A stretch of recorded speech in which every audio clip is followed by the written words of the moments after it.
Aujourd'hui, avec cette annulation de passeport diplomatique, on est en face d'un bradage de la souveraineté de notre pays. Parce qu'il faut rappeler que le passeport diplomatique est un passeport qui est décerné principalement à des nationaux pour leur permettre d'effectuer des missions qui rentrent dans le cadre de l'intérêt public.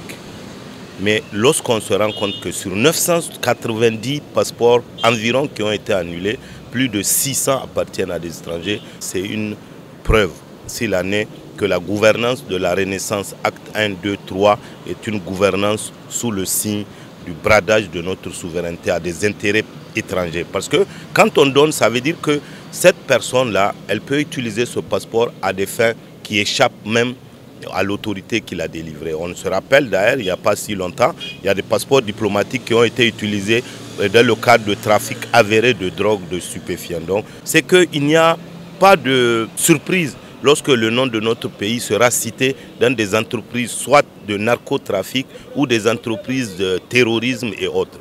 C'est aussi le cas de certaines pratiques qui ont eu lieu sous les mêmes régimes.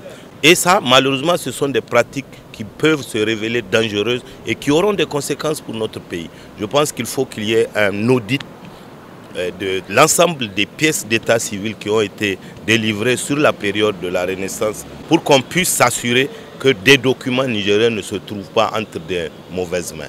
Je crois que c'est un exercice auquel on ne peut pas échapper.